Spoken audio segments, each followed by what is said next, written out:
tutorial in Photoshop, we will explore the changes, add some designs around. We will also add some shapes.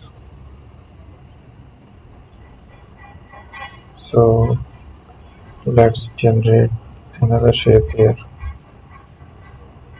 I will find that shape into it, change the color